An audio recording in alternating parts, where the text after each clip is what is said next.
Boa noite, pessoal.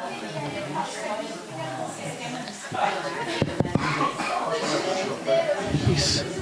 Pessoal, boa noite. Meu nome é Hugo Albuquerque, eu sou editor aqui do nosso Sob o Céu de Junho, do professor Fábio Palácio. Vamos iniciar os trabalhos aí com um pouquinho de atraso. Podem ir sentando um pouco mais para frente por conta da filmagem, que aí já junta mais aqui e a gente fica mais próximo. Bom, pela ordem aqui, a professora Nilce Reveca, professora aqui da FAO, querida amiga também, o professor Quartim de Moraes, professor de filosofia da Unicamp, que dispensa apresentações, o nosso deputado Orlando Silva está aqui, e, claro, o autor, que é a estrela de hoje. Esse aqui, Fábio Palácio. O autor está aqui.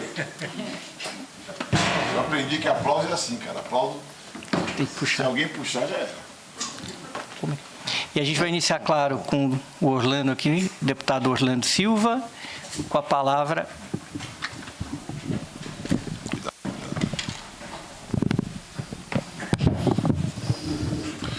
Boa noite a todos e a todas. Eu, na verdade, estou de gaiato no navio aqui. Eu vou logo sentar ali para assistir a apresentação do professor Fábio Palácio. Mas antes eu queria cumprimentar a professora Nilce, professor Quartim de Moraes, cumprimentar o editor dessa obra, dizer da importância de nós termos uma interpretação marxista sobre fenômenos de caráter histórico que impactaram, sobretudo, na conjuntura política do Brasil, talvez até mudando de alguma medida o curso da história política do Brasil. Muitas leituras foram feitas, Quartim, sobre junho de 2013, inúmeras leituras.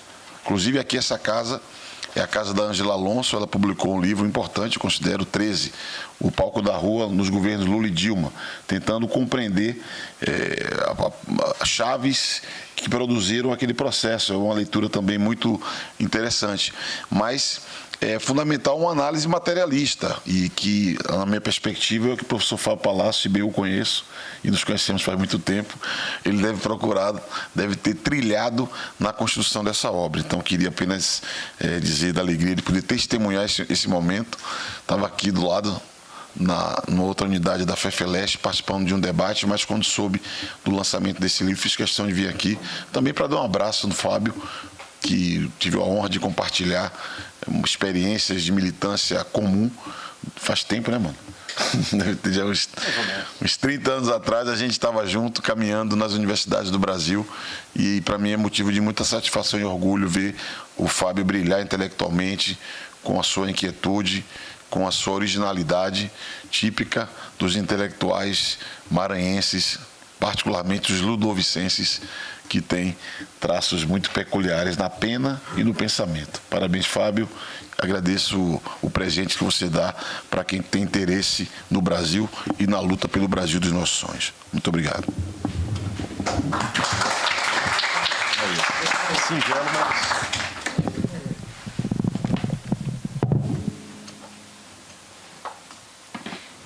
Bom, agora vou passar aqui para a professora Nilce, né, que é professora da Universidade de São Paulo, professora da FAO. O fio aguenta, não? Tá travado. Capaz de derrubar, não. Está estranho. Ah, bom, pode ser. Ou fica no meu lugar.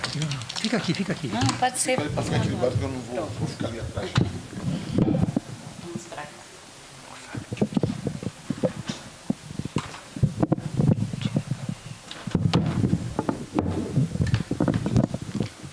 Bom, boa noite.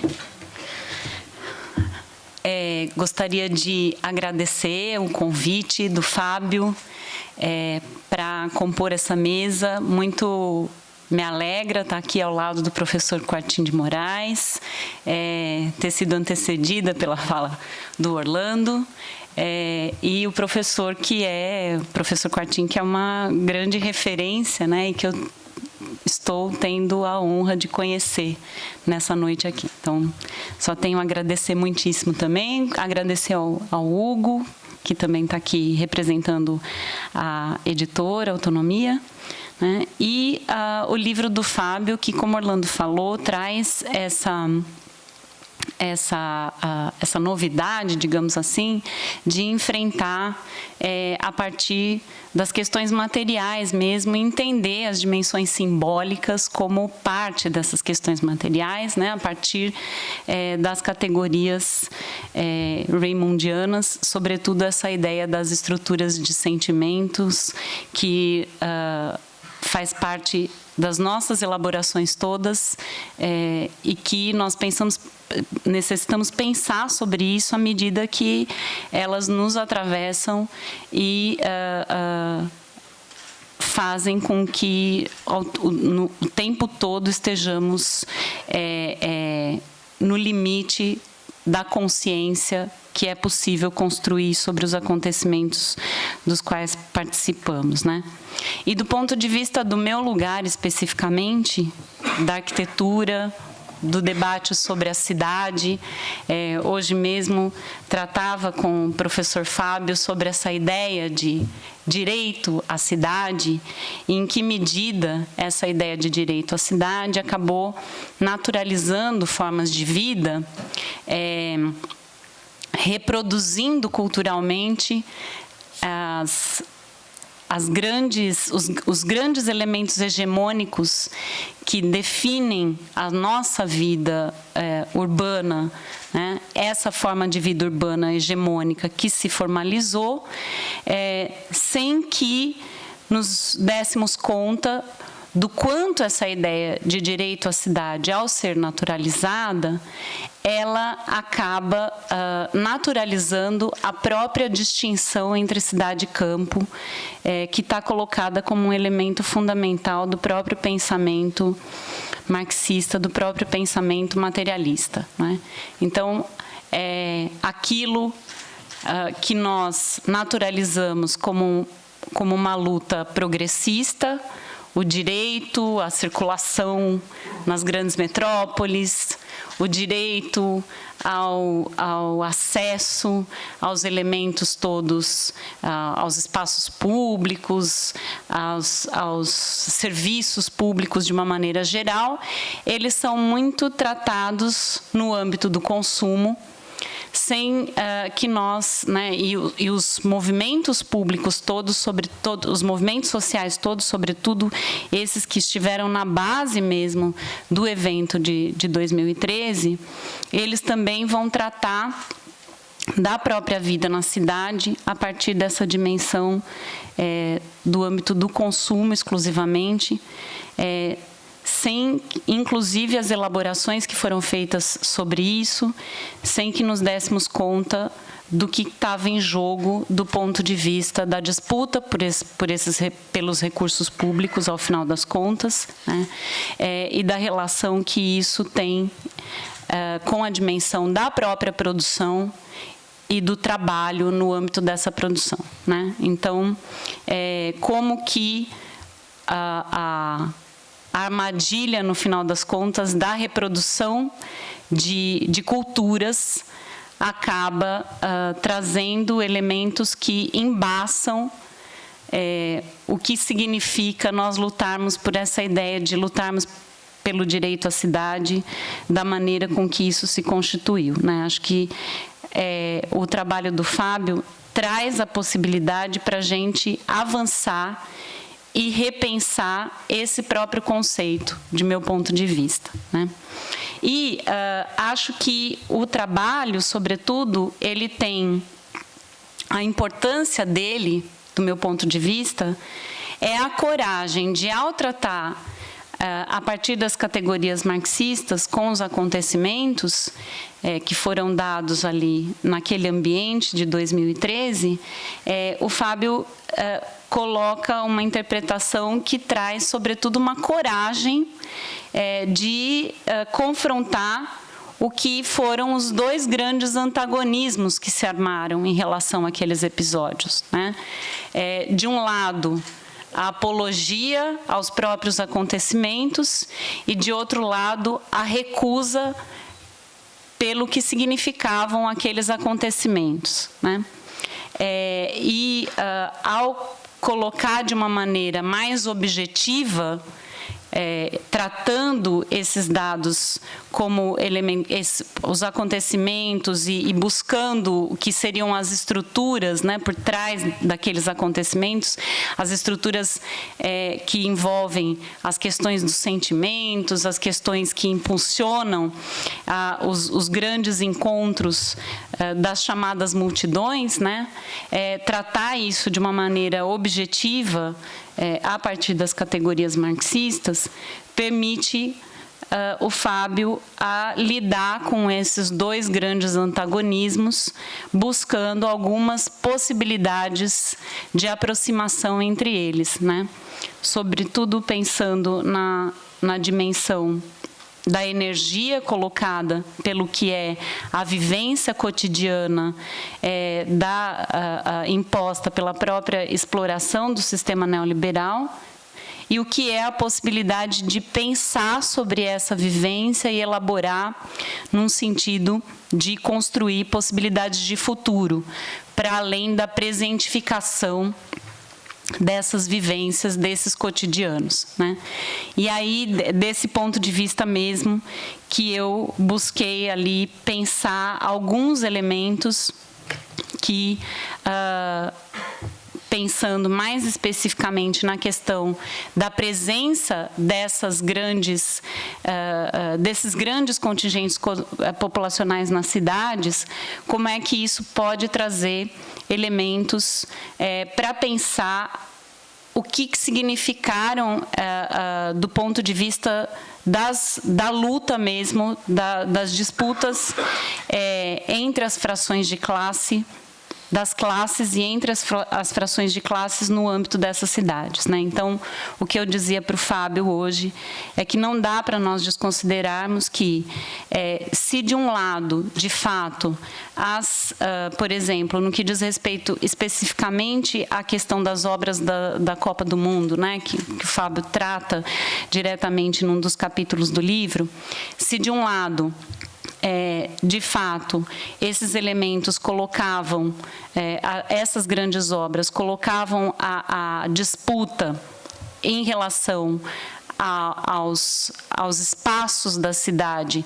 no que eles significavam do ponto de vista da propriedade, do ponto de vista do fortalecimento de uma fração específica da burguesia, que eram as grandes construtoras nacionais.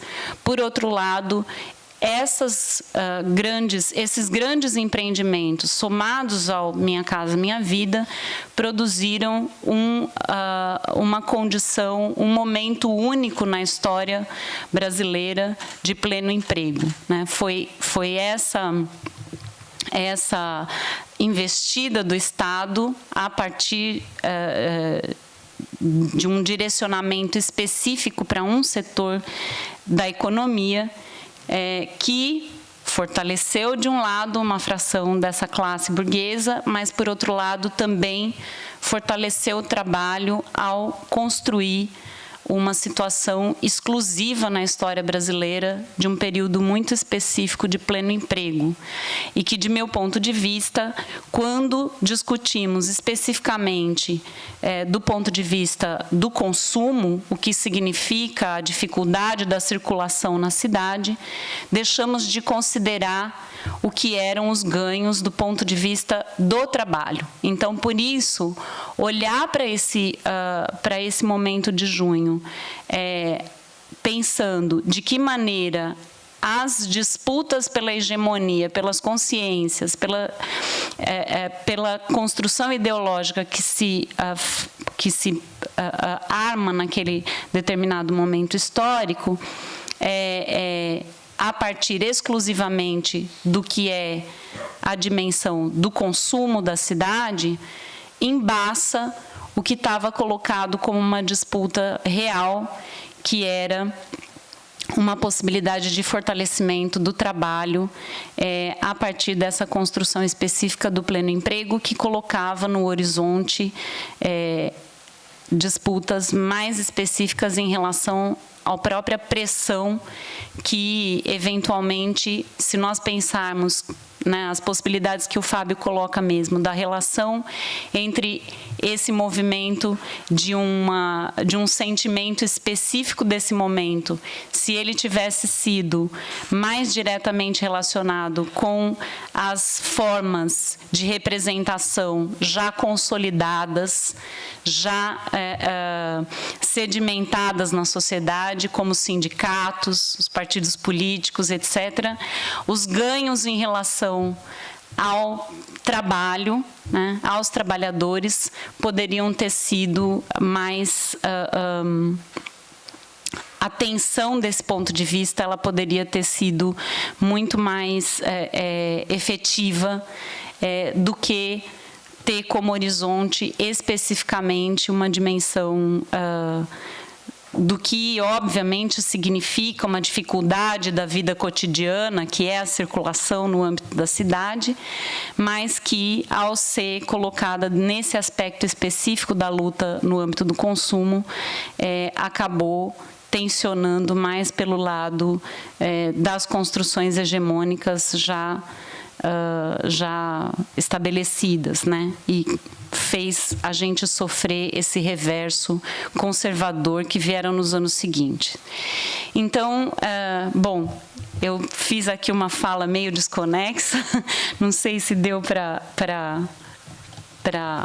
captar mais ou menos o que eu estava querendo construir, espero que sim, né? Também um pouco...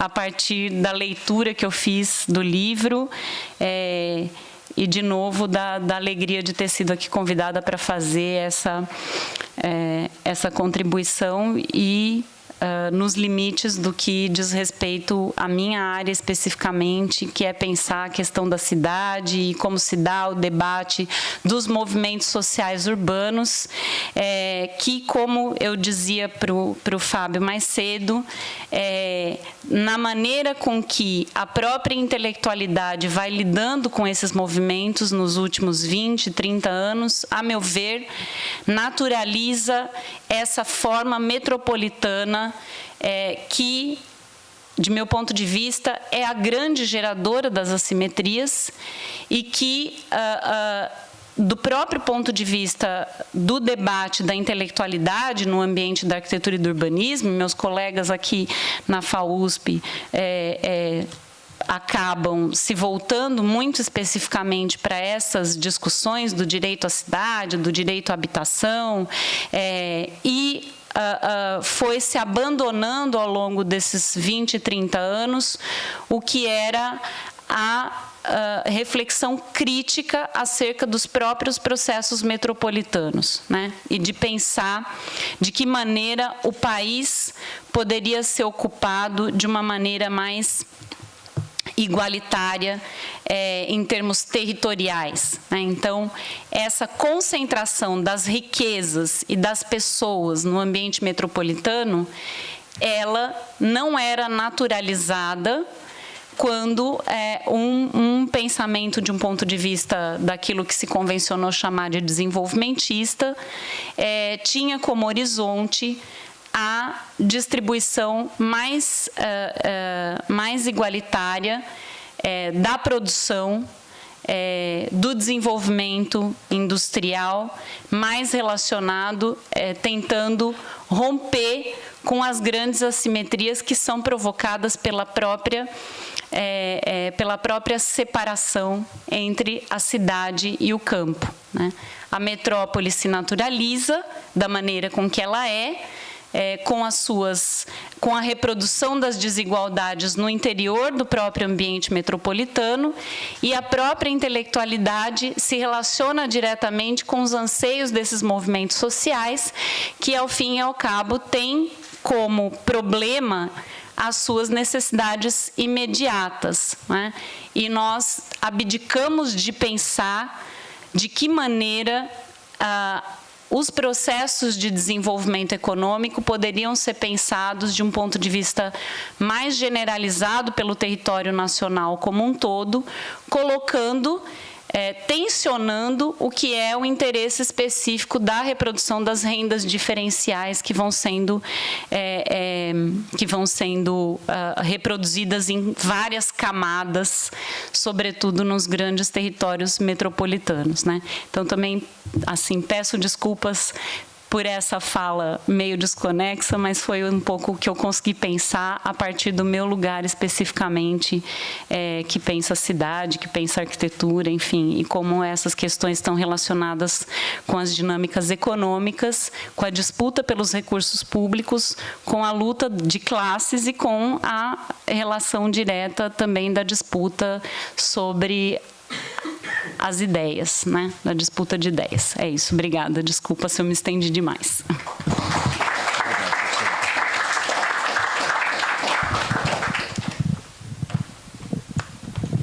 Professor Quartim. Pois não, obrigado. Boa noite aos presentes. O livro do Fábio, tal como instalou-se em minha memória, eu li com atenção, mas li há alguns meses já, né? E não reli para falar aqui. Ao contrário, é importante ver como um livro passa a habitar a tua memória.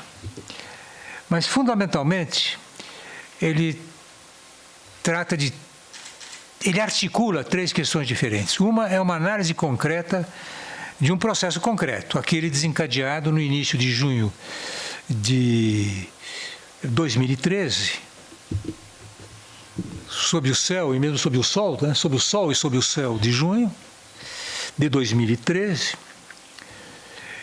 Em seguida, ele mostra, articula, eu acho que está bem resolvido no livro isso, essa dinâmica, a dinâmica desse processo com um aspecto internacional do papel das redes de internet na mobilização de tipo novo, de algum modo novo, nos vários países onde ocorreu a impropriamente chamada, mas esse é nome jornalístico, a gente um pouco tem que conviver com isso, mas sempre conviver com o olho crítico, né?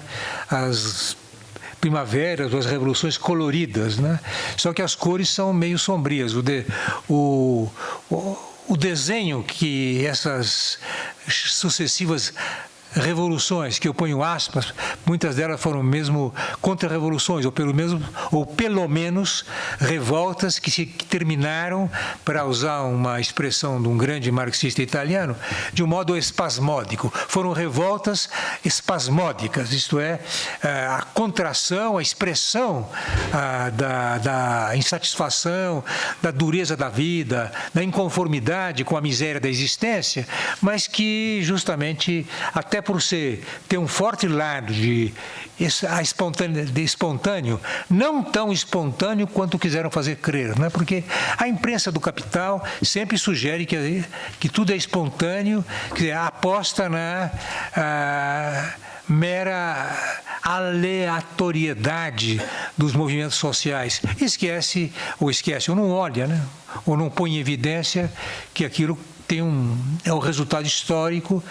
Não, de um lado, é o resultado histórico de processos de insatisfação acumulada, mas é também o modo como essas revoltas se concretizam, função dos meios e da habilidade com que esses meios foram utilizados. E, no caso, o Fábio mostra a importância, os limites, as peculiaridades, os limites dos meios internéticos, da inteligência artificial, para usar a expressão, posta a serviço da comunicação rápida na multidão, entre quem se conhecia e quem não se conhecia. Quer dizer, esse poder convocatório, esse poder de ativação de rebeldia, que isso mostrou nas tais revoluções chamadas coloridas, né? Coloridas, para mim, além de ruim, lembra color, né? É um negócio, é um termo difícil de sair da garganta.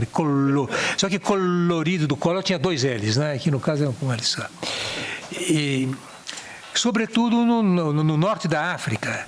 E elas tiveram, do ponto de vista da estabilização do neocolonialismo, um efeito muito negativo, né? Quer dizer, isto é, positivo para a máquina de guerra da OTAN e os grandes interesses hegemônicos, foi positivo.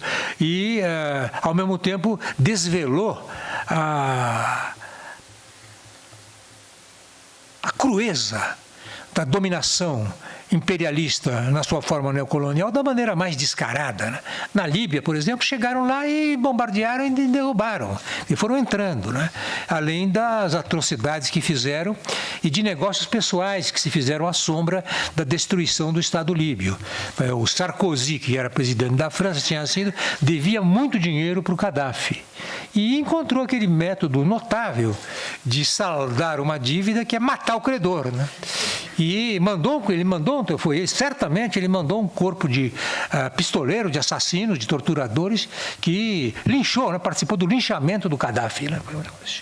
O Gaddafi tinha muitos defeitos, mas ele morreu por causa da qualidade dele, de enfrentar, com hesitações, no conjunto de enfrentar o imperialismo, né? E é isso. Mesmo outros que sempre terão defeitos, e são esses defeitos que os grandes meios de comunicação a soldo do grande capital vão pôr em evidência, esses meios. Mas, do outro lado, o que eles fizeram de bom e que os fez ser detestados pelo imperialismo, isso, em geral, é posto em segundo plano. Só mais um exemplo, para também não me esticar demais, que é o livro que importa é o do Fábio. Mas, enfim, só o exemplo da Síria, né? O que foi a satanização do regime Assad, a intoxicação mental que precedeu e acompanhou o empreendimento de desestabilização da Síria, que interessava fundamentalmente ao imperialismo em geral, ao campo imperialista, e muito particularmente aquela base estadunidense temível, que é o Estado facho-sionista de Israel, isso funcionou dessa maneira. Por coincidência, por turismo, não fui lá, ninguém me mandou lá. Tive 2 vezes na Síria pouco antes. E, por coincidência, estava na Síria em fevereiro, como estimado, de 2011, a última vez. Às vésperas do Levante. Eu, como não entendo árabe, infelizmente, é uma das muitas ignorâncias que eu tenho. Aliás, isso, viajar é bom, né? Porque viajar você perde qualquer pose de superioridade intelectual, né? Vai para a China, vai para o mundo árabe, você não lê, você vê que você é analfabeto. Você é analfabeto em muitas, na maior parte, aliás, das escritas. Isso é uma lição de modéstia de quem tem olhos para ver e de quem tem inteligência para recolher as lições da vida. Em todo caso, então, com esse limite de não ler árabe, deu a perceber que o ambiente estava ficando pesado lá. Mas o que era impressionante na Síria que eu vi, quer dizer, na capital, Damasco, Alepo, mais ou menos, fui também como todo turista que se pesa Palmira, no caso no rumo do rio Tigre, o Eufrates, os dois, né? São paralelos. Mas o que impressiona, sobretudo em Damasco, eu diria, para ser bem sincero, menos em outras cidades, mesmo em Alepo, mas em Damasco era evidente uma liberdade de expressão religiosa muito grande, templos cristãos, ícones cristãos, e o que talvez vai interessar mais as mulheres, em qualquer café, café lá é um centro de reunião, como né? Moças, elas usam não aquele véu, mas usam um lenço na cabeça. Usando o lenço, mas às vezes só mulheres, não precisava de machão do lado para nada, mulheres, à noite, nesses cafés, fumando narguilé e tomando café, tranquilamente. Era essa a Síria laica, isto é, a dinastia Assad, como eles falam, porque garantia um Estado plurirreligioso E essas liberdades que, considerando a secular e ancestral opressão da mulher no mundo islâmico, o que é verdade, isso é verdade, segundo o meu critério, para mim é verdade, era um grande avanço. Enfim, termino com aqui, já estou invadindo demais o tempo do Fábio, mas volto ao texto dele. Então são 2 níveis, uma descrição concreta da situação histórica, do que ocorreu sob o céu, no céu e no sol de junho, e em seguida uma análise desta utilização da inteligência artificial e desses meios, essas novas tecnologias de comunicação nesses países onde houve aquela série de agitações que podiam ter um conteúdo revolucionário e que acabaram sendo muitas captadas pela contra-revolução e pelo imperialismo. Mas não importa, foram grandes agitações sociais. E o que o Fábio estuda é a importância, os efeitos específicos dessas novas tecnologias. Não vou entrar no outro tópico, que é o vínculo que ele estabelece, que não é artificial, o leitor vai ver que não é artificial, entre isso e esse desenvolvimento dos conceitos do marxismo cultural. Acho bom também não só uma questão, né, que se diz, foi dito, em geral confunde-se isso com o papel da consciência no marxismo. O papel da consciência no marxismo nunca foi subestimado. Basta dizer que quem se deu o trabalho, eu já tive a oportunidade, melhor dizendo, de ler o Capital, uma leitura que todo homem de cultura de esquerda devia, homem quer dizer humano, né? Todo humano devia fazer. Sabe que no capítulo 5º Marx define o trabalho também por... A inteligência entra na definição do trabalho propriamente humano, porque é representando na mente as manipulações a efetuar sobre o objeto de trabalho que o trabalhador produz de um modo propriamente humano. Porque subir numa árvore, muita gente sobe, eu já subi eu mesmo, né? Mas esse não é um modo de trabalho propriamente humano, essa é uma mera coleta da natureza. Ela exige inteligência. Mesmo a inteligência animal, conhecimento de que árvore, das frutas, das ervas, a coleta exige inteligência, mas não é esse o trabalho propriamente humano. Então a ideia de a consciência, no sentido de representar na mente o processo de trabalho a desenvolver, isso está no Capital. Há um opúsculo de Engels, que já na maturidade, ou já no começo da velhice, que a velhice também tem começo, meio e fim, né? Tudo tem fim.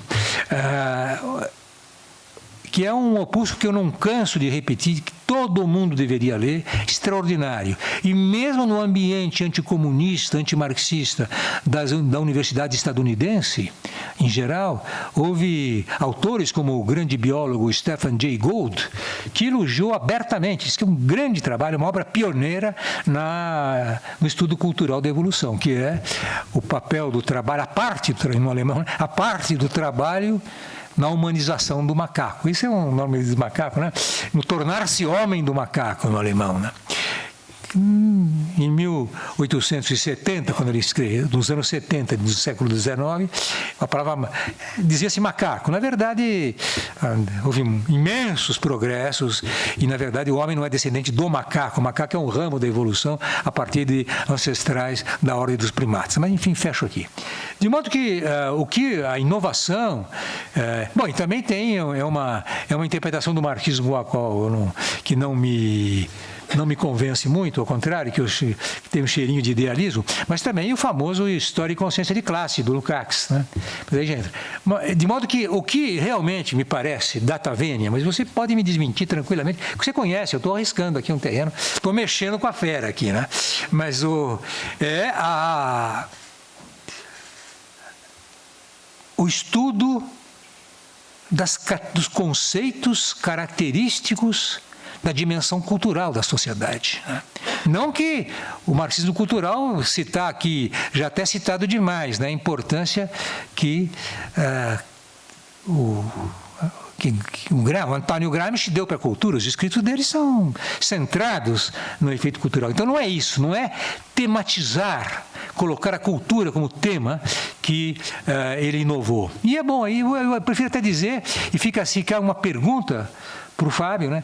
Em que exatamente, isso porque a quem não leu ainda o seu livro, o que exatamente há de novo na contribuição do galês, né? Do galês, ele era galês, né? Que é uma nacionalidade estranha. Ele ia falar galês em inglês, né? E o inglês era a língua do opressor para ele, o galês. Mas, enfim, qual é essa contribuição? E é isso, eu agradeço e dou a palavra a quem de direito, né? Tá bom? Obrigado. Fábio.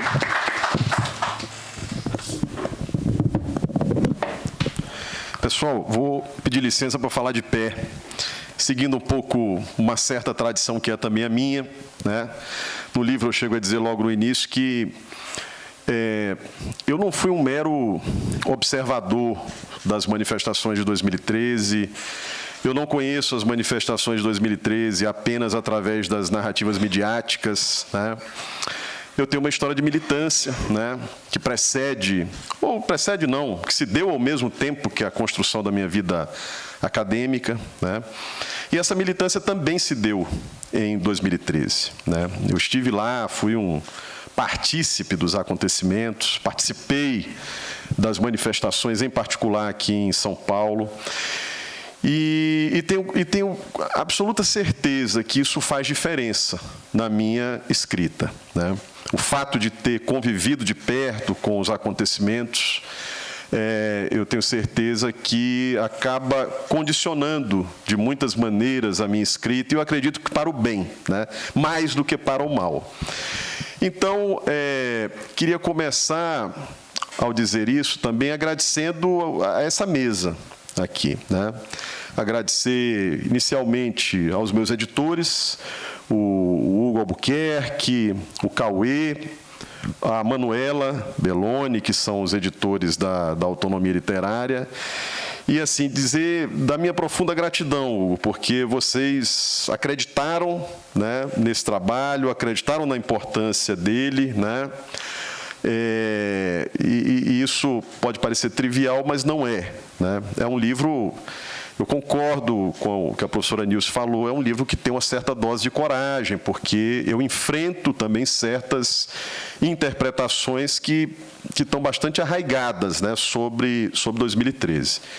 Então, eu queria começar agradecendo e dizendo que a Autonomia Literária hoje uma das editoras de esquerda mais importantes do país, né? Cada vez mais se firma como vai ganhando um espaço importante entre as editoras de esquerda do nosso país, e para mim, portanto, é um orgulho publicar esse livro, que é o meu primeiro livro pela editora Autonomia Literária. Agradecer também a presença da professora Nilce, que eu não estou tendo a oportunidade de conhecer agora, nos conhecemos hoje, né? E a presença dela aqui é também muito importante. Ela que é de uma área que é a arquitetura, que dialoga intensamente com a minha área de comunicação, com os estudos de cultura, né? Então, eu queria agradecer bastante pela disponibilidade dela de estar aqui, pelas palavras dela, por ter lido o meu livro inteiro antes de ter vindo para essa mesa, né? E professora, a senhora, pelo menos para mim, né, a sua intervenção não foi desconexa, eu percebo todo o sentido dela e agradeço pelas palavras que me fazem também entender melhor o que eu próprio escrevi. Afinal de contas, quando as pessoas leem o que você escreve, elas muitas vezes captam sentidos que você próprio não captou, né? O Thomas, que está sentado aqui, que é um grande amigo meu, acabou de me perguntar se o céu tem a ver com a tomada do céu de assalto lá, que está no 18 Brumário de Marx. E eu falei que eu realmente nunca pensei nisso, né? Mas, como o 18 Brumário é uma obra cara a mim, que está, inclusive, citada na bibliografia do livro, eu fico pensando até que ponto essa ideia também não estava, de alguma maneira, na minha cabeça, né? Mas, a princípio, não é exatamente por causa disso. Queria agradecer profundamente ao professor Quartim de Moraes, né? Uma pessoa que eu conheço já há muitos anos, e que é um dos responsáveis por esse livro também, porque como a gente andou conversando, há 10 anos, né, professor, a gente estava exatamente numa atividade da Fundação Maurício Grabois de São Paulo, conversando sobre aquela ebulição que estava nas ruas e tentando entender aquilo ali. Isso que já tinha um caráter profundamente enigmático à época, e, a meu ver, continua tendo um caráter enigmático hoje, aquele movimento, né? Então, o Quartim, ele é o prefaciador do meu livro, mas ele não é uma pessoa que surgiu agora, né? A gente já está dialogando sobre esse assunto há muito tempo, assim como sobre diversos outros assuntos relacionados à realidade nacional, relacionados ao marxismo. E dizer assim que o Quartim percebeu desde logo, assim que eu falei para ele do livro, ele percebeu imediatamente a importância daquilo ali, parou o que ele estava fazendo, e em poucos dias, talvez se muito em 2 semanas, leu o livro inteiro e produziu um prefácio que muito me honra, né? Que é o prefácio que está aí colocado para o livro. Então, professor, muito obrigado por ter até mesmo emprestado, né, um pouco do seu prestígio para um intelectual em formação, para um intelectual que ainda está procurando se firmar na vida acadêmica. Eu entrei na UFMA tem poucos anos, né? Então estou ainda tateando a vida acadêmica e buscando construir para, talvez, quem sabe, um dia chegar no nível de prestígio que tem o trabalho do professor Quartim.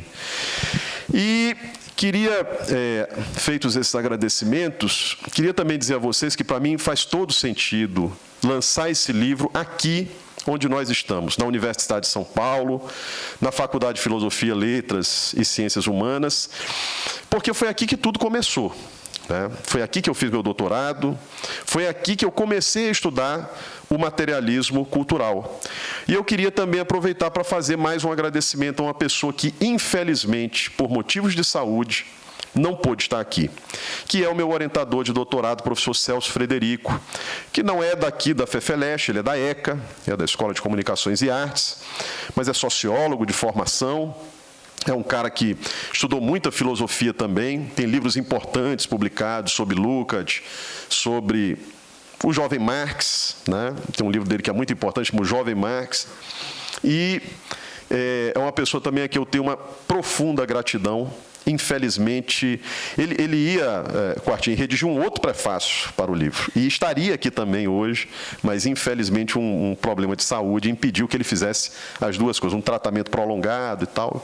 Infelizmente, isso não pôde acontecer, mas eu queria deixar aqui registrada a minha mais profunda gratidão a ele, e minha gratidão a essa instituição, a Universidade de São Paulo, que, como eu falei aqui, está na origem de tudo, né? As manifestações de 2013 eclodiram quando eu fazia doutorado aqui não nessa faculdade, porque eu falei ali na ECA, mas aqui nessa instituição. Tive a oportunidade de participar na época, né? E um pouco depois, logo depois, aliás, um mês depois, menos de um mês depois das manifestações de junho, eu embarquei para a Inglaterra para fazer um estágio doutoral, aquilo que a gente chama hoje de doutorado sanduíche, né? Vocês sabem, a gente ganha uma bolsa, passa um tempo do nosso doutorado estudando com outro orientador, num outro país. Eu fui para a Inglaterra, que é a terra do Williams, né? Aliás, sacrilégio aqui, não é a terra do Williams, né? A terra do Williams é o país de Gales, mas fui para o Reino Unido, né? Sabe, o país de Gales é uma parte do Reino Unido, e lá eu mergulhei de cabeça no estudo do materialismo cultural. E enquanto eu fazia isso, eu comecei a perceber algumas noções que me lembravam muito o que tinha acontecido aqui no Brasil logo antes de eu embarcar para o Reino Unido, para estudar a obra de Williams, junto a uma outra pessoa que eu queria também, né, já que minha intervenção está recheada de agradecimentos, eu não posso esquecer também do meu orientador britânico, Simon Dentif, que, infelizmente, faleceu apenas 1 ano e meio depois que eu voltei da Inglaterra. Aliás, enquanto eu estava lá, ele descobriu que estava, infelizmente, com câncer, já em estágio avançado. E nossa convivência, então, foi curta, né? Nós não pudemos ter muitas reuniões na Inglaterra por conta disso. E não pudemos ter muita convivência depois que eu voltei de lá, exatamente pelo que eu estou falando. Ele veio a falecer cerca de 1 ano e meio depois do meu retorno de lá. Mas foi também uma pessoa muito importante, que me ensinou muita coisa sobre o Williams, e eu não podia deixar também de mencionar ele, que está citado no meu livro, né? No capítulo 4, eu cito um livro dele sobre a paródia, para entender algumas formas linguísticas que surgiram durante as manifestações de 2013. Né? 2013 foi, sobretudo, novas formas de se expressar, né? Novas formas de fazer manifestação, e essas formas eram profundamente paródicas. Né? 2013, na verdade, principalmente no Rio de Janeiro, estava sempre parodiando, né? Ou seja, fazendo versões paródicas de formas anteriores, de palavras de ordem anteriores, de significados anteriores, e eu uso muito o livro do Dante, Parody, né? Que nunca foi traduzido para o português, para entender esse processo. Então, fica também aqui o meu agradecimento a ele, né? Um período que eu lembro com muito carinho, esse período que eu passei lá, estudando a obra do Williams. E eu aproveito, então, aqui para já fazer mais um agradecimento, que é ao próprio Raymond Williams. Vocês não devem saber, mas no exato dia de hoje está se completando 102 anos do nascimento de Raymond Williams. Uma coisa que eu só fui me lembrar hoje. Pode parecer que eu marquei aqui essa data em função disso, mas eu juro que não, nem me lembrava disso. E, por coincidência, o lançamento do livro acaba sendo exatamente na data do aniversário de 102 anos do Williams, que, portanto, está abençoando também aqui o nosso evento, que se baseia exatamente nas teorias do próprio Williams. Né? E aí... Eu parto aqui, não vou me estender muito, né? Eu queria muito fazer esses agradecimentos, mas eu queria abordar rapidamente isso que o professor Quartim faz referência, o que exatamente é novo no Williams e o que exatamente eu peguei da obra dele para interpretar 2013. Né? O Williams é um cara que, na minha tese de doutorado, eu costumo falar que, eu falo nela que existe um eixo Gramsci-Williams. Eu vejo o Williams como um desenvolvedor das teses de Antônio Gramsci. Né? Inclusive, está dito lá no livro também, o materialismo cultural, embora seja um termo associado ao Williams, eu acredito que ele remete a uma tradição de pensamento que, embora não tenha reivindicado esse nome, não tenha se dito materialista cultural, mas eu acredito que está nessa trajetória, e o Williams pega e inventa esse nome para designar os desenvolvimentos que ele promoveu de uma trajetória que já vinha de antes, que vinha de Gramsci, mas, em última instância, eu localizo na minha tese de doutorado, vem dos trabalhos de Lenin, na verdade. Dos últimos trabalhos de Lenin, já no pós-Revolução Russa, em que ele coloca um acento muito forte na questão da cultura. Tem um trecho famoso de Lenin, em que ele chega a dizer o seguinte: eu me sinto tentado a dizer, neste momento, se não fossem as questões internacionais, se não fossem as relações internacionais, a importância delas para a sobrevivência do nascente regime russo, eu me sinto tentado a dizer que a coisa mais importante para a sobrevivência do regime russo é a cultura. Não é a economia, não é a política, é exatamente a cultura. Por quê? Porque ele percebia o quanto que no pós-revolução os velhos hábitos, os velhos costumes entravavam o desenvolvimento daquela experiência. Então é ali, no fundo, lá nesses últimos trabalhos de Lenin, que eu vejo o nascimento do materialismo cultural, embora, repito, esse termo foi criado pelo Williams, é associado à obra dele, mas eu acho que não começa com ele, até porque muito do trabalho dele é desenvolvendo essas ideias que vêm de antes e principalmente do Gramsci. E aí tem dois conceitos do Williams que eu uso fartamente no meu livro. Um deles foi mencionado aqui pela professora Nilce, que é o conceito de estruturas de sentimento, né? Que é muito importante, mas talvez ainda mais importante seja o desenvolvimento que o Williams faz da noção de hegemonia antes elaborada por Gramsci, e que também já vinha de Lenin. Em síntese, pessoal, o que o Williams diz de novo em relação à hegemonia? Ele busca dizer o seguinte: numa situação concreta de hegemonia, você tem que sempre pensar num sistema de hegemonia composto de vários elementos interdependentes. Não existe só o hegemônico e o contra-hegemônico dentro de uma situação de hegemonia. Existem outros grupos, outras formações intermediárias e oscilantes, que ficam entre o hegemônico e o contra-hegemônico, e conforme esse movimento é que se vai configurar um sistema de hegemonia concretamente estabelecido. Então, existem 3 tipos de grupos, de formações, podemos dizer, que se situam entre o hegemônico ou dominante e o contra-hegemônico ou oposicionista. Então, existe primeiro as formações alternativas, certo? Que são aquelas que não saem dos marcos da ordem, mas buscam viver os valores da ordem de uma outra maneira. Pensemos, por exemplo, nos hippies, né? Então, a típica formação alternativa. Eles não praticam exatamente uma ruptura com a ordem, mas apenas vivem os valores da ordem de uma outra maneira, né? De uma maneira alternativa, podemos dizer, né? Além das formações alternativas, você tem as formações residuais, né? Que são grupos políticos. Vejam que tudo aqui nós estamos falando de política e de cultura ao mesmo tempo, né? Então, são grupos que existem na sociedade, com prestígio cultural e político, que se formaram no passado, mas que seguem no presente, mantendo algum tipo de eficácia, mantendo algum tipo de prestígio. Pensemos, por exemplo, na Igreja Católica, né? Que é uma formação do passado, que tem uma longa trajetória, mas que segue jogando papel nos tempos atuais. Ela é um tipo de formação que o William chamava de residual. Finalmente, existem as formações emergentes, que está relacionado à reprodução da sociedade.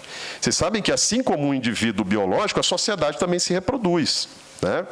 Então, futuramente, os filhos de vocês, os netos de vocês, para que essa sociedade tenha continuidade, vão ter também uma série de aprendizados, de ensinamentos. Eles vão falar português, eles vão ser criados dentro de um ambiente de cultura judaico-cristã. Por quê? Porque existem coisas da sociedade que são reproduzidas e continuam geração após geração. Mas o fenômeno da reprodução cultural, ele não é trivial, ele não é simples de entender. E basta também, novamente, a gente olhar para os nossos próprios filhos. Eles continuam falando o português que a gente fala, mas, ao mesmo tempo, eles falam outro português, certo? Com outras palavras, com outros termos. Então, existe algo que fica, mas existe também novos significados, novos valores que vão sendo forjados. E é isso que o William chamou do fenômeno da emergência, né? Então, existem formações, grupos, acontecimentos, eventos que surgem trazendo o quê? Novas formas de ser, pensar e sentir. Então, vocês reparem que é importante a gente pensar na relação da emergência, do fenômeno da emergência de novos significados, valores, ideias, em sua relação com a hegemonia e com a contra-hegemonia. E o que o Williams diz? Nunca é fácil saber se uma formação emergente, quando surge, ela vai renovar a hegemonia ou a contra-hegemonia. Porque a hegemonia também se renova o tempo todo. Nenhuma hegemonia se mantém sem se renovar. Ela precisa estar o tempo todo se reciclando, mudando, absorvendo em parte esses novos valores. Então, geralmente, as formações emergentes, quando surgem, são formações em disputa, né? Que não necessariamente está definido de antemão que aqueles novos valores, aqueles novos significados que vão surgindo, vão ser necessariamente contra-hegemônicos, ou vão ser necessariamente hegemônicos. Os dois campos, o campo hegemônico e o contra-hegemônico, precisam se renovar. E o que é mais complexo? Essa renovação nem sempre é interna. Você pega assim, os partidos da ordem burguesa. Claro que eles têm um processo interno de renovação, né? Um processo que eles fazem dentro. Mas muito dessa renovação não é interna, não vem de dentro. São valores e significados que surgem no âmbito da própria sociedade. E em que medida esses valores e significados novos vão ser absorvidos pela ordem ou pela contra-ordem, pela contra-hegemonia, é algo que não se define de antemão. Então, assim, esse conceito de emergência é muito caro para mim ao livro, porque eu defino exatamente 2013 como um fenômeno da emergência. 2013 é um momento que traz uma nova estrutura de sentimento. E aí esse é um outro conceito do Williams que é caro a mim, na interpretação do livro, porque o que o Williams captou? A gente tende a pensar a questão do sentimento numa dimensão muito individual, né? A raiva, o ódio, a esperança, a indignação, a gente tende a ver muito como coisas do âmbito dos sujeitos individuais, e o Williams vai propor uma outra coisa, que existem estruturas de sentimento, que é uma coisa assim meio até paradoxal, porque se tem uma coisa que a gente não costuma associar com nenhuma estrutura é sentimento. A gente tende a ver o sentimento como o império do casual, do aleatório, etc. e tal. Mas o Williams vai dizer, existem coisas que quando surgem, não surgem de maneira racionalmente elaborada. Elas surgem na forma de sentimentos difusos, mas estruturados pela própria sociedade. Sentimentos que não estão dentro de você, que estão pairando sobre todos vocês e que vocês absorvem, certo? Como se estivessem absorvendo a atmosfera que está no ar, como se estivessem respirando. Ou seja, meio que o que ele quer dizer é, os sentimentos não são coisa meramente individual. Os sentimentos são coletivos, eles estão na sociedade como um todo, e muitas vezes, pelo mero fato de estar participando de uma coletividade, de um movimento, você está respirando aquilo ali, absorvendo aqueles sentimentos, né? Então, a meu ver, 2013 é o ápice de uma nova estrutura de sentimento, de novos significados, de novos valores que estão surgindo naquele momento, né? E a partir daí eu vou procurar fazer a leitura de que boa parte dessa emergência, dessa nova estrutura de sentimento, foi absorvida exatamente pelas forças dominantes, que têm quadros, que têm investimentos, que têm recursos, que são muito bem apetrechadas e que conseguiram, em alguma medida, vampirizar algo daquela derrota, daquele movimento. Conseguiram, a gente pode usar uma outra palavra, né, que o Hugo gosta também, hackear parte do movimento e aprenderam com aquilo ali. Muito do que vem depois de 2013, nesse campo da direita, é fruto da observação atenta do que aconteceu ali em 2013, né? Então, você vê, por exemplo, um movimento como o MBL não existia em 2013. Muita gente pensa que existia em 2013. O MBL surge um ano depois de 2013. Mas eu entrevistei as lideranças deles num projeto de pesquisa que a gente tem lá na UFMA, né? E, por exemplo, uma das coisas uma informação que eu coloco no meu livro que eles confirmam é que o termo MBL é mesmo uma corruptela de MPL, de Movimento Passe Livre. Eles, de certa forma, hackearam o significante e deram um outro conteúdo para o significante. Mas está longe de ter sido só isso que eles observaram e procuraram dar um outro conteúdo. Muitas outras coisas também eles procuraram fazer da mesma maneira, né? As novas formas associativas, as novas formas de protesto e manifestação que surgiram em 2013 foram também observadas atentamente. 2013, por exemplo, trouxe a novidade de coisas como os flash mobs que existiam ali naquele período. Lembre-se depois que, mais tarde, a campanha de Bolsonaro, em grande medida, vai fazer esses mesmos flash mobs. Eu acho que vocês devem se lembrar daqui, aquelas dancinhas coreografadas, né, que eles faziam. E, por outro lado, pessoal, não foi só a direita, né? Não foi só o campo conservador, o campo hegemônico. O campo contra-hegemônico também se alimentou das formas que surgiram ali em 2013. Né? Primavera Feminista, que veio depois em 2015, a ocupação de escolas do ensino médio contra a reforma do ensino médio no governo Temer, são momentos, né, em que movimentos do campo contra-hegemônico, do campo de esquerda, mostram que também absorveram certas formas organizativas que surgiram ali em 2013. Então, basicamente, o que eu procuro fazer é observar que foi um movimento complexo, multifacetado, de muitas etapas e muitos atores ali dentro. A primeira etapa do movimento é aquela conduzida pelo MPL, Movimento Passe Livre. É uma luta social como tantas que haviam no país na época, que vocês mesmos travam aqui, as lutas pela educação, pela saúde, por mais política de cultura, esporte e lazer. E ali era uma luta contra a carestia do transporte urbano. Luta que, aliás, já vem de muito tempo. né? Antes ali daquele período, tinha tido a revolta do Buzu em Salvador, a revolta da Catraca em Florianópolis, etc. e tal. Mas aí chega no final dessa etapa, violência policial, uma grande solidariedade, e as pessoas vão às ruas. Começa a segunda etapa do movimento. A partir daí, o movimento vai se tornando outra coisa. E, a meu ver, o que ele se torna é uma arena de disputa, onde forças de distintas orientações vão passar a medir forças, vão passar a testar experiências, novas formas associativas, né? Setores mais conservadores passam a entrar no movimento, que é um movimento com uma morfologia inédita, essa morfologia baseada em convocações pelas redes sociais. Isso realmente pegou de surpresa muita gente. Os setores conservadores foram muito rápidos ali, né? em se não entender de cara o que estava acontecendo, mas pelo menos em sair da letargia e passar a ação.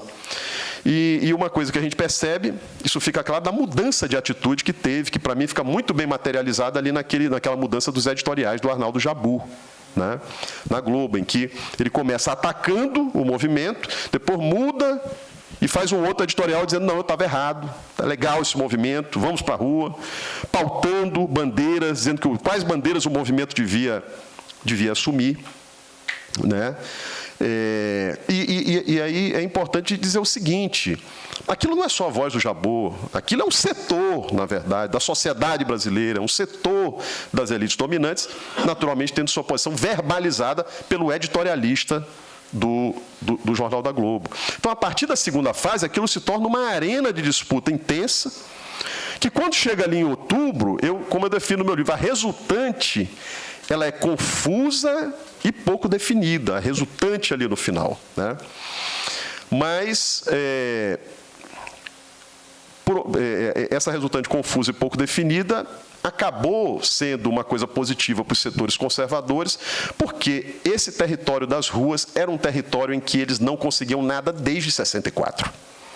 Desde antes de 64 que a direita estava alijada do território das ruas. Ali eles viram em face das novas morfologias, diferentes, convocação via redes sociais, o investimento que já vinham fazendo nas redes antes. Tem uma pesquisadora aqui do SEBRAP, que é a Camila Rocha, deixa isso bem claro no livro dela, né? Como que já havia um investimento, uma presença e um investimento anterior ali da direita, né?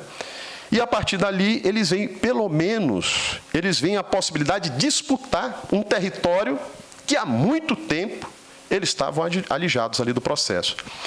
Então, assim, eu busco analisar, a partir de pesquisas, a partir da leitura dos jornais da época, para mim é muito importante isso, né? Acho que a primeira coisa que tem que fazer, para a gente não ficar, inclusive, colocando hipóteses sem sentido, é pegar, a primeira coisa que nós fizemos, eu e minha equipe, foi fazer um clipping das matérias sobre 2013 e lemos aquilo ali tudo para tentar reconstituir os acontecimentos. E isso é muito importante porque, mais do que ficar tentando classificar, né, encaixotar o movimento dentro de definições a priorísticas, como foi conservador, ou foi progressista, foi guerra híbrida, ou não foi, mais importante do que isso é tentar entender no concreto como as coisas aconteceram. Essa que é a nossa tarefa principal, né? E eu procurei enfrentar essa complexidade, isso que foi um movimento multifacetado, de muitas etapas e de muitos lugares. Faz diferença se você está tratando de 2003 em São Paulo, ou se você está tratando de 2003 em Recife ou no Rio. Conforme o lugar, né, o movimento pendeu mais para um lado ou para outro. Tem um livro, aliás, que é muito bom, que foi publicado por aquela fundação Friedrich Ebert, né? Não sei se o nome é exatamente esse, Fernando Garcia deve conhecer, que é o Junho e o Potência das Redes e das Ruas, que faz, cada capítulo é 2013 em um lugar do Brasil. E ali é interessante a gente olhar como que, em Florianópolis, o movimento ganha rapidamente um caráter conservador. Outra coisa totalmente diferente é lá em Recife ou no Rio de Janeiro. No Rio de Janeiro, o movimento teve um caráter mais popular, e isso fica suficientemente claro nas pesquisas do Ibope, que foram feitas aliás, no Rio de Janeiro, na pesquisa da Plus Marketing, que mostra que o público lá era um público de menor poder aquisitivo e de menor escolaridade. No Rio de Janeiro, as coisas se desenvolveram até outubro, tendo praticamente manifestação quase, se não todo dia, pelo menos toda semana, né? E lá, quando chega perto de outubro, mistura com a greve dos professores, e aquilo vira uma coisa só. A greve dos professores, que produziu grandes mobilizações lá no Rio, né? Enfim, pessoal, eu não vou, assim, minha pretensão não é me alongar muito, e acho que já estou me alongando muito. Eu não vou aqui descrever o livro inteiro para vocês. Vocês têm que, né, pegar depois, se debruçar, ler o livro. São apenas aqui uma síntese em grossas e mal traçadas pinceladas, né? Mas vocês vão encontrar muito mais no livro. E dizer aqui que eu estou muito feliz por ter esses parceiros. Queria agradecer a todos vocês que se dispuseram a participar aqui desse lançamento. E eu espero que essa obra seja útil. Termino dizendo isso, professor Quartim, seja útil para que a gente entenda a complexidade da luta pela hegemonia hoje e para que futuramente, né, nos futuros movimentos, nos futuros 2013, que certamente virão por aí, né, certamente nosso país vai conhecer ainda grandes mobilizações de massa. Tem gente que fala assim, não vai ter mais aquilo ali, porque a internet está funcionando de outro jeito hoje, ela está voltada para conteúdos patrocinados, aquele tipo de coisa com algoritmo aberto foi que produziu aquilo ali, hoje não é mais possível aquilo ali. Veja, o que eu procuro fazer no livro inteiro é exatamente desmistificar a ideia de que aquilo é fruto só das redes sociais. Que existe uma ideia muito forte, desde a Primavera Árabe, de que são os guerreiros do Facebook. Os movimentos, os novos movimentos que vieram da internet. A internet é um elemento importante, mas o que determina, em última instância, esses movimentos é o crescimento das desigualdades estruturais, que o capitalismo não para de gerar o tempo todo. E que, certamente, com outras morfologias, com outras formas associativas, outros grandes movimentos de massa ainda vão se repetir no nosso país. Estudar 2013 é uma chave importante para a gente poder saber como se situar no futuro diante de novas ebulições que certamente ainda vão surgir no nosso país, assim como em muitos outros lugares. Pessoal, fico por aqui, agradeço mais uma vez e estamos à disposição aí para assinar os livros. Obrigado.